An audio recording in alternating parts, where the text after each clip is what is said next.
देव, मनुष्य या फिर राक्षस, किस गण में हुआ है आपका जन्म?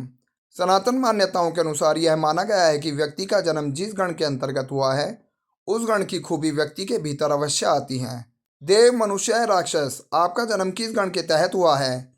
अगर आप जानते हैं तो अपनी खूबियां भी पहचानिए। आध्यात्मिक रूप से प्रत्येक मनुष्य को 3 श्रेणियों में बांटा गया है, जो उनके गण के आधार पर निर्धारित है। ये 3 श्रेणियां हैं: देवगण, मनुष्यगण और राक्षसगण। गण के आधार पर मनुष्य का स्वभाव और उसका चरित्र भी बताया गया है।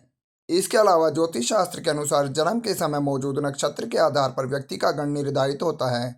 तो चलिए जानते हैं इस बारे में विस्तार से। नंबर 1, देवगण। जो मनुष्य देवगण से संबंध रखता है वह दानी, बुद्धिमान, कम खाने वाला और कोमल हृदय का होता है। ऐसे व्यक्ति के विचार बहुत उत्तम होते हैं और वह अपने से पहले दूसरों का हित सोचता है। नंबर 2, मनुष्यगण। वहीं जिन लोगों का संबंध मनुष्यगण से होता है वह धनवान होने के साथ ही धनुर्विद्या के अच्छे जानकार होते हैं। उनके नेत्र बड़े बड़े होते हैं, साथ ही वह समाज में काफ़ी सम्मान पाते हैं और लोग उनकी बात को ऊपर रखकर चलते हैं। नंबर 3, राक्षसगण। जब बात राक्षसगण की आती है तो बहुत से लोग इसका नाम सुनकर ही डर जाते हैं। आप में से बहुत से लोग जब अपनी कुंडली चेक करवाएंगे तो आपका गण भी राक्षस ही आएगा, लेकिन इससे भयभीत होने की कोई ज़रूरत नहीं है। यहाँ हम बात करेंगे राक्षसगण की। राक्षसगण की खूबियाँ। राक्षसगण भी अन्य दोनों गणों की तरह एक गण ही हैं। लोग इसे गलत अर्थों में लेकर भ्रांतियां गढ़ने लगते हैं, जो कि कदापि सही नहीं है। हाँ, इसकी खूबियां थोड़ी अलग और विशिष्ट जरूर हैं। चलिए बात करते हैं राक्षसगण की शक्तियों की। हमारे आसपास भिन्न भिन्न तरह की शक्तियां मौजूद होती हैं। उनमें से कुछ नकारात्मक होती हैं तो कुछ सकारात्मक। ज्योतिष विद्या के अनुसार जिन लोगों का संबंध राक्षसगण से होता है वह अपने आसपास मौजूद नकारात्मक शक्तियों को पहचान लेते हैं। उन्हें बुरी शक्तियों का आभास अपेक्षाकृत जल्दी हो जाता है। चलिए बात करते हैं राक्षसगण की छठी इंद्रिय और इच्छा शक्ति की।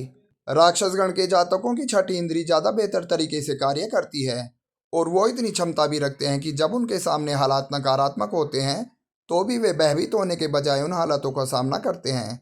इसके अलावा राक्षसगण के जातक साहसी और मजबूत इच्छा शक्ति वाले होते हैं और उनके जीने का तरीका भी स्वच्छंद होता है। चलिए अब बात करते हैं नक्षत्रों की भूमिका की। ज्योतिष शास्त्र में जन्म के समय मौजूद नक्षत्रों की भूमिका बहुत बड़ी होती है। आप किस ग्रह के अंतर्गत जन्मे हैं, किस राशि के अधीन आते हैं और आपके जन्म का नक्षत्र क्या था, ये बात आपके पूरे जीवन की रूपरेखा खींच देती है। चलिए जानते हैं किस नक्षत्र में जन्मे लोग राक्षसगण में आते हैं। आपको बता दें कि अश्लेषा, विशाखा, कृतिका, मघा, ज्येष्ठा, मूल, घनिष्ठा और शतभिषा नक्षत्र में जन्म लेने वाले लोग राक्षसगण के अधीन माने जाते हैं। अगर आपको लगता है कि आपके भीतर भी राक्षसगण जैसे गुण या विशेषताएं मौजूद हैं, तो एक बार किसी अच्छे ज्योतिष से अपनी कुंडली जरूर चेक करवा लें। यहाँ दी गई जानकारी विभिन्न माध्यमों से ली गई है। हम इसके पूर्ण सत्य और सटीक होने की पुष्टि नहीं करते हैं। विस्तृत जानकारी के लिए विशेषज्ञ की सलाह जरूर लें।